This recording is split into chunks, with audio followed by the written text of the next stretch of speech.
Hello guys, this is Nisha Walter, and in today's video we are going to start with a new topic, structure of atom. We have seen in the previous lesson about Dalton's atomic theory, in which Dalton proposed that matter was made up of extremely small indivisible particles called atoms. And this concept hold grounds for a number of years. It continued to hold grounds. However, various eminent scientists like J.J. Thomson, Goldstein, Rutherford, Chadwick, and Bohr in the later half of the 19th century and in the beginning of 20th century did a lot of researches, and they came to a conclusion that atoms are not the smallest indivisible particle, but it is a complex structure, and it is made up of still smaller particles like electrons, protons, and neutrons. So in this lesson we are going to see how these subatomic particles present inside an atom were discovered, and how scientists came up with different structures of atoms. So now let's move on to the discovery of protons, neutrons, and electrons. So let's begin with the discovery of electron. So it all started when scientists tried to study the conduction of electricity by gases using this apparatus, which is called as discharge tube. So in this tube we have two electrodes made up of metal, and you have a glass tube, and these metal electrodes are connected to high voltage. So this is a negative electrode as it is connected to the negative terminal, and this is a positive electrode connected to the positive terminal. And we have a vacuum pump here so that we could maintain a very low pressure inside the tube, and this tube is filled with a gas, any gas you can take. So now when a very high voltage was applied, see, very high voltage was applied, a few invisible rays starting from cathode was traveling towards the anode. It was invisible, and it was confirmed that some rays are coming from cathode. There was a hole put in this anode, and this glass wall was coated with zinc sulfide. So when high voltage was applied, there was a bright spot on this wall. So that spot came from the cathode and passed through the hole in the anode and fell on the glass tube. I mean the wall of this glass tube. So from that it was concluded there are invisible rays coming from cathode and traveling towards the anode. And J.J. Thomson and few other scientists studied these cathode rays, and they found few important properties of these cathode rays. First one is the cathode rays, they always start from the cathode and move towards the anode.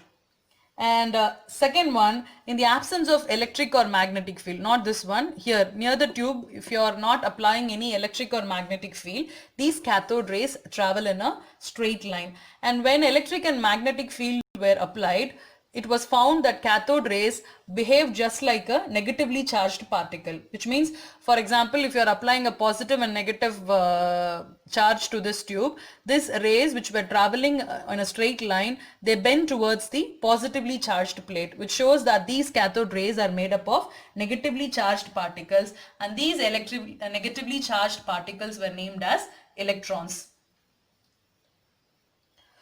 And it was found that these cathode rays, which means the electrons, their characteristics do not depend upon the material of this electrode or the nature of the gas that you take inside. No matter what gas you take or what electrode you choose, the characteristics of this cathode rays are not changed. So we can conclude that electrons are basic constituent of all the atoms. No matter what element from which you are taking that atom, electrons are present in that atom, and they are the basic constituents of all the atoms.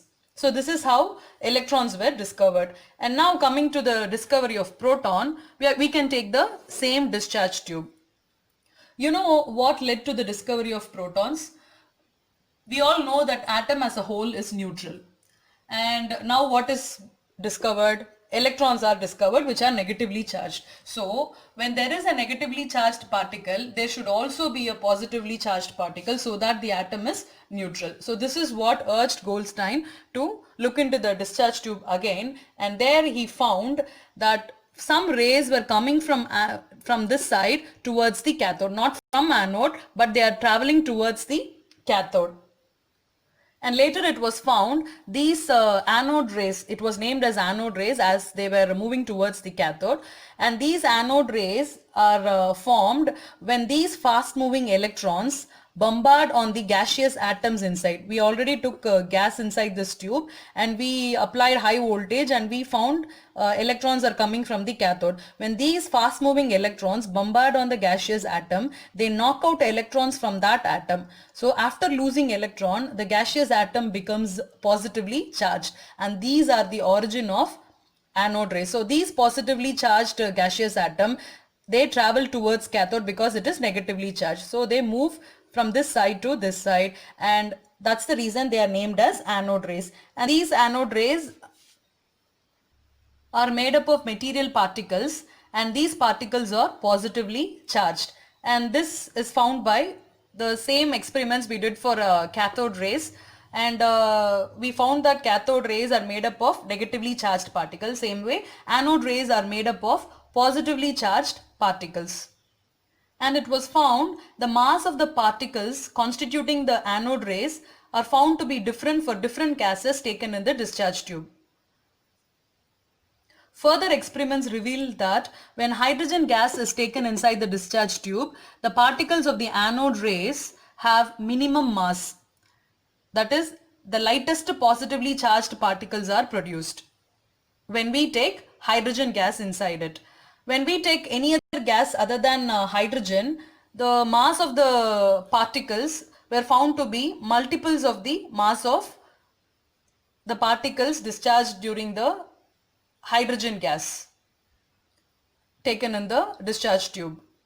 As I told you already, the lightest positively charged particles are produced when hydrogen gas is taken in the discharge tube. So when they tried to find the charge of these lightest particle, it was found to be same as that on the electron. The charge of electron is 1.6 into 10 to the power minus 39 coulombs, and the charge on this lightest particle when hydrogen gas was used was also found to be nearly same. But electrons are negatively charged, but these particles are positively charged. So they named these particles as protons. So a proton is defined as the fundamental particle which carries 1 unit positive charge. Because when you take hydrogen, you have only 1 electron in hydrogen. When that electron is knocked out, you have H plus, which means you have just 1 positive charge in that. So we are naming that positive charge as proton and taking that as the reference, and all the other gases that we take here have the value, which means the mass, multiple of this value. Since all the other gaseous atoms, they have the positively charged particles whose mass is nearly a whole number multiple of the mass of the proton, it led to the belief that proton must be fundamental particles present in all atoms. So electrons are negatively charged particles and protons are positively charged particles, and electrons have a mass and they carry a charge, which we will be seeing shortly, and same way proton has a mass and carries a charge. And finally, the discovery of neutron. Imagine we have an atom with us. If you are trying to measure the mass of that atom, you are getting a value. And just now we have discovered that inside the atom we have electrons and protons, and we know the mass of electrons and protons. Now when I take the number of electrons inside that atom and the number of protons and add them together, I get a value. And as a whole, I am taking the atom and weighing that atom, I am getting a value. And I expect both the values to be equal, but it is not. The mass obtained by adding up electrons and protons is actually less than the actual mass of the whole atom. So this led to the idea that there must be some other particle present along with electrons and protons, but that should be neutral, because We know atom is neutral. We have already found electrons which are negatively charged, and now we have found out protons which are positively charged. So when there is a third particle present, that should possess only mass but no charge. And this third particle, which is named as neutron, was discovered by Chadwick. He took a beryllium atom and he tried to bombard that atom with an alpha particle. Alpha particle, beta particles and gamma particles, they come from radioactive elements. So alpha particles are positively charged particles, and beta particles are negatively charged particles, and gamma particles are neutral. So when you take an alpha particle, which is represented as helium atom, helium atomic number is 2, mass number is 4. We will be learning about this differentiation of mass, what is mass number and what is atomic number. So you're taking an alpha particle and you're bombarding this alpha particle on the beryllium atom. Beryllium atom is represented as Be4, 9. 9 is the mass number, 4 is the atomic number, which means this has a mass of 4 units. This atom has a mass of 9 units. When it was bombarded, it gave a carbon atom and some other particle. And this carbon atom is C612. This carbon atom has 12 units. Now see, 4 plus 9 will give you 13. Now the product is, you are getting a carbon atom, along with that you have a neutral particle, and the mass is 1 unit. So 12 plus 1 is 13. So you have 13 units in the reactant side and 13 units in the product side. So now the mass number is balanced. Now come to the charge here, atomic number. This is 2, 4. 4 plus 2 is 6. And here you got the 6. So this particle has no charge. So these particles were named as neutrons. So inside an atom you have electrons, protons and neutrons. So let's have a look at the discoverer and the particle which we discovered and their charge and mass. So electrons were discovered by J.J. Thomson. It carries a negative charge and the mass is equal to 9.109 into 10 to the power minus 31 kg. And protons were discovered by Goldstein and it carries a positive charge and its mass is 1.672 into 10 to the power minus 27. So compared to electrons, protons has a heavier mass. Now neutrons were discovered by Chadwick and it carries no charge and its mass is nearly equal to protons. See, 1.674 into 10 to the power minus 27. So when we talk about the atomic mass, we actually neglect the mass of electrons because they are very, very small, minus 31. So we consider only the mass of protons and neutrons when we talk about the atomic mass. Now let's see the definitions of atomic number and mass number and how to represent an element with its symbol. First one is atomic number. Atomic number is represented as Z and it is nothing but the total number of protons or the total number of electrons. Just now we have found inside an atom there are electrons and protons. So the total number of protons will be equal to the total number of electrons. So that count is called as the atomic number. And the next one is mass number. And mass number, it is the total number of protons and total number of neutrons. I told you as electrons mass is too negligible. When we talk about mass of an atom, we consider the protons and neutrons. So when we say mass number, we are talking about the number of protons and the number of neutrons. And mass number is represented as A. So if X is the symbol of the element, you have to write a mass number here and atomic number at the subscript. A is it. So for example, when you write sodium, the symbol of sodium is Na. 23 is the mass number, which means number of protons plus number of neutrons. 11 is the atomic number, which means how many electrons are present inside a sodium atom? 11 electrons and 11 protons. So if you want to find out the number of neutrons, you can subtract 11 from 23. Mass number minus atomic number will give you the number of neutrons, because this is total number of protons and this is number of protons plus neutrons. So 23 minus 11 will give you the number of neutrons in sodium atom. Same way, take this 35 is the mass number, which represents the total number of protons and neutrons in chlorine, and 17 is the atomic number, which represents the number of electrons or number of protons. So there are 17 protons and 17 electrons in chlorine atom. Based on this atomic and mass number, we have a few terms that we are going to define. The first term is isotope. What are isotopes? Atoms of the same element having same atomic number but different mass numbers. So if you take an element, the entire element will be made up of same type of atoms, which I've taught you in the first video. So atoms of the same element, they have the same atomic number, but what is different? When the mass number is different, then we call them as isotopes. For example, if you take hydrogen element is made up of hydrogen atoms. What are hydrogen atoms? If there are one proton and one electron, then we call that atom as hydrogen atom. So the entire hydrogen element is made up of hydrogen atoms which have one proton and one electron. So I'm taking, for example, I'm randomly picking 3 atoms from that hydrogen element. What will they have? They have same atomic number, and we expect the mass number also to be same. Yes, it will be same, but for few atoms the mass number will be different. Here this hydrogen atom has mass number 1, this has 2, this has 3. So these 3 atoms, they have same atomic number but different mass number. Such atoms, group of atoms, are called as isotopes, which means they possess different number of neutrons. See here, 1 minus 1, no neutron, 2 minus 1, 1 neutron, 3 minus 1, 2 neutrons. We call this as protium, deuterium, tritium. Only for hydrogen we have different names. All the other isotopes, we just call them by their elements name. Now take this example. This is isotopes of chlorine. See, what is the atomic number of chlorine? 17. Here also it is 17, but what is different? Mass number is different. This is 35, this is 37. So these two atoms are called as isotopes. The second term is isobars. Atoms of different elements. In isotopes, we are taking atoms of same element. Here we are taking atoms of different elements. When we take atoms of different elements, obviously what will be different? Atomic numbers will be different.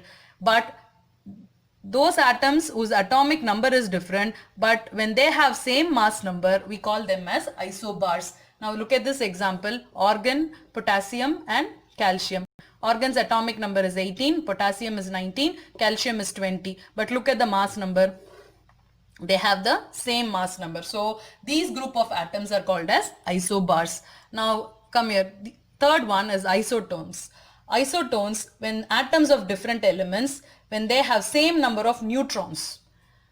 So which means they have different mass number, different atomic number, but what is same? Number of neutrons is same here. So we call these group of atoms as isotones. Now look at this example: carbon 614, nitrogen 715, oxygen 816. See, for all these 3, atomic numbers are different, mass numbers are also different, but subtract 14 minus 6, 15 minus 7 and 16 minus 8, you get 8. So in all the 3 cases you have 8 neutrons. So these group of atoms who have same number of neutrons are called as isotones. And the last one is isoelectronic. Iso means same. Isoelectronics means they have same number of electrons. Species, which means it can be atoms or ions, when they have the same number of electrons, we call those species as isoelectronic. Now look here, this is oxygen with the charge 2 minus. What is the atomic number of oxygen? It is 8, which means how many electrons are there? 8 electrons. When I put 2 minus here, which means it has gained 2 more electrons. So 8 plus 2 will be 10 electrons. Now look at fluorine. Atomic number of fluorine is 9. When I put F minus, it shows that fluorine has gained 1 electron. So 9 plus 1, there are 10 electrons. Now coming to Mg2 plus, Mg's atomic number is 12. 2 plus means it has lost 2 electrons. So 12 minus 2 would be 10. Now how many electrons are present in Mg2 plus? 10 electrons. In Mg, there are 12 electrons. In Mg2 plus 10 electrons. So in all the cases, the total number of electrons is 10. So we call these species as isoelectronics. So we have discovered the presence of electrons, protons and neutrons in an atom. Now the challenge before the scientist is to know or to describe where these subatomic particles are present inside an atom, which means to give a structure for the atom. So many scientists came up with their own structure of atom, and that's what we are going to see now. So the first scientist to come up with an atom model was Thomson. Since you have studied all these in your grade 10, I'm not going very deep into it. I'll just give you a gist and then move on to the main topic. He gave a model which we popularly call as watermelon model or pie pudding model. We have discovered the presence of electrons and protons. When Thomson came up with this model, neutrons were not discovered. So he was aware only of the positively charged protons and negatively charged electrons. So he came up with this structure where he said this center part, the flesh-like part, is the positively charged proton, and these electrons are embedded on the protons just like the seeds in watermelon. This was the model proposed by Thomson. This explained the neutrality of an atom, which means as a whole atom has no charge. Since positive and negative are explained here, so as a whole atom is neutral, so no problem with that. But after Thomson proposed this model, Rutherford, he did an experiment with a very thin gold foil, which is popularly called as alpha scattering experiment. Just now I told you what are alpha particles. Alpha particles are positively charged particles, and he took a thin, very thin gold foil which represents the atoms inside it. When he tried to bombard that thin piece of gold foil with alpha particles, he observed few important things, and he concluded that as its experimental results. First thing was, few alpha particles underwent diffraction through small angles. See, few alpha particles deflected through, these are alpha particles and they are going through this gold foil, and few particles are getting bombarded, getting deflected through small angles, and very few were deflected back, which means they completely deflected back. But most of the alpha particles passed through the foil without undergoing any deflection. So these are the three important observations from Rutherford's experiment. So from that he came up with a few conclusions. Since most of the alpha particles passed through the foil without undergoing any deflection, there must be sufficient empty space within the atom. So consider these spaces to be empty because most of the alpha particles passed through it. So no deflection. So there must be lot of empty space inside an atom. And second one, since only few alpha particles were deflected through small angle, and you know alpha particles are positively charged and they could be deflected only by a positive body present within the atom. So the alpha particles deflected when they come near an near a positively charged particle inside the atom. And the third one, where the alpha particles deflected completely to the direction where they started, which means these alpha particles are hitting some heavy positively charged particle inside the atom. So these three conclusions led to the development of Rutherford's atom model. First one, there are a lot of empty spaces, and the second one, there is a positively charged particle at the center which is very heavy, and Rutherford named that as nucleus. And then he said the negatively charged particles are revolving around this nucleus. So based on his experimental results, Rutherford came up with this model, and he was the one who came up with the idea of nucleus. So nucleus, which is very small in size, carries a positive charge in which the entire mass of the atom is concentrated. So the negatively charged particles are distributed around the nucleus, and we know electrons have negligible mass. So to explain that electrons, why they do not fall into the nucleus, which means electrons are negatively charged and nucleus is positively charged. The question is why this positively charged nucleus pull the electrons, and the electrons will fall into the nucleus. So to explain that, Rutherford said these electrons are not stationary, but they are revolving around the nucleus in circular orbits. So as a result, centrifugal force comes into play, which balances the force of attraction. So that is the reason why these electrons are not falling into the nucleus. So this is the Rutherford model. As Thomson model could not explain Rutherford's experimental result, we got a new model called Rutherford's atom model. Now, there are few drawbacks in Rutherford's atom model. The main drawback is Rutherford's model cannot explain the distribution of electrons around the nucleus and what are the energies of these electrons. And the very main drawback is it could not explain the experimental results, which is emission spectra of hydrogen. So now let's see what is spectra and why Rutherford's model could not explain that.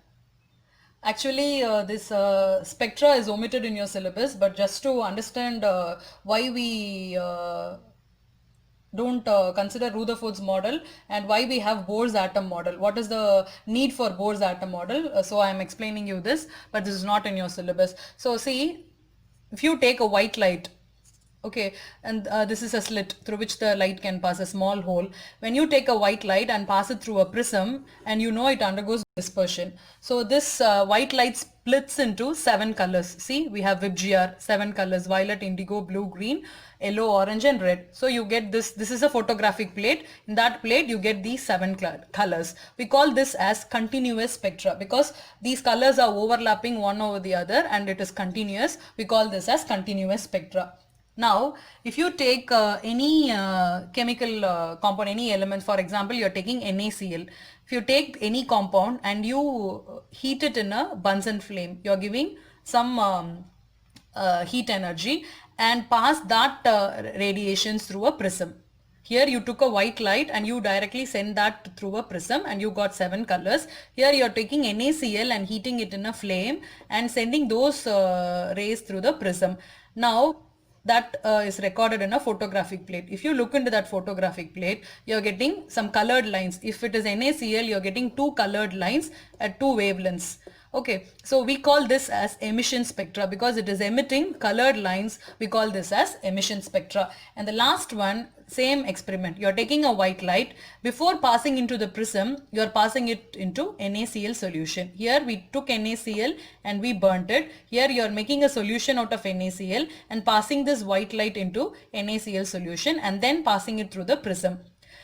Now look, if you are not having this NaCl solution, this experiment would be similar to this. What do you expect? 7 colors. But after passing through the NaCl solution, when you look into this spectra, we have all the 7 colors, but 2 dark lines are appeared in the yellow region as we are taking NaCl. These 2 dark lines appear in the same region where we got this yellow line. See? We have yellow, but here we have 2 dark lines. So this is called as absorption spectra. So in emission spectra, you're getting colored lines in the black background. Here, you're getting dark lines in the colored background. So why do we get these lines? Depending upon what element you take, you get different spectra. Each element gives its own characteristic spectrum. So the spectra of the elements are described as the fingerprints because they differ from each other just like the fingerprints of the human beings. When this experiment was done with hydrogen gas, we got a number of lines which are grouped into different series based on the discoverer. We have like Balmer series, Paschen series, Brackett series. We're not going to go deep into that. All you have to know is when hydrogen gas was taken and this experiment was done, it gave you a number of lines. Rutherford's model could not explain why we get these lines in hydrogen spectra. So these are the lines which we get in emission spectra of hydrogen, and Rutherford atom model could not explain these experimental results. So to explain this spectra of hydrogen, Bohr came up with a model and is called as Bohr's atom model. So these are the postulates of Bohr's model of atom. The first one, it is an atom consists of a small, heavy, positively charged nucleus in the center and electrons revolve around it in circular orbits. So we have an atom. So inside the atom, in the center we have the nucleus and the electrons are revolving around it in circular orbits. So this looks just like the Rutherford's atom model. And the next one, the second postulate, there are a large number of circular orbits.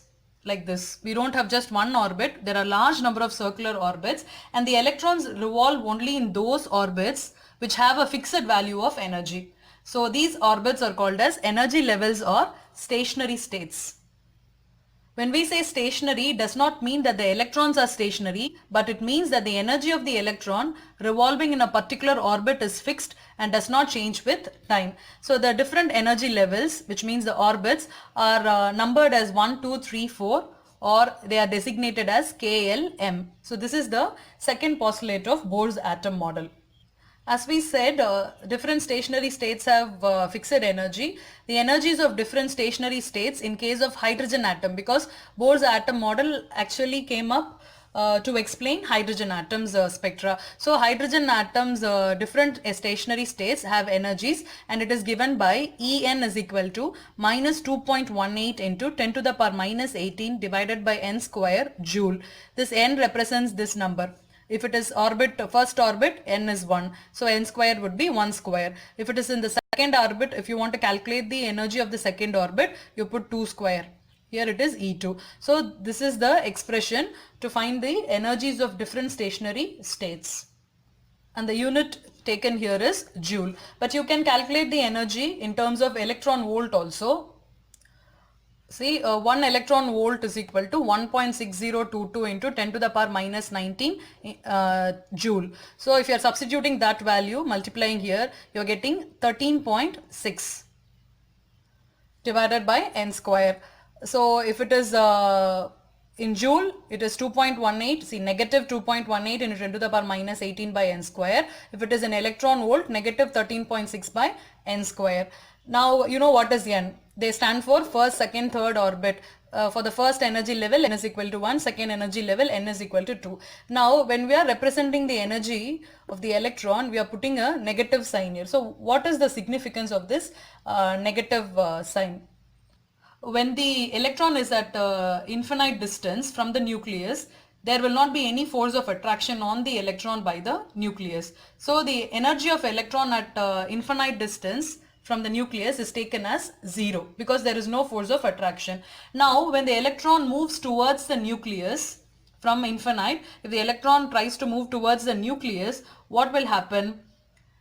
There will be a force of attraction by the nucleus. So, the electron will be experiencing a force of attraction.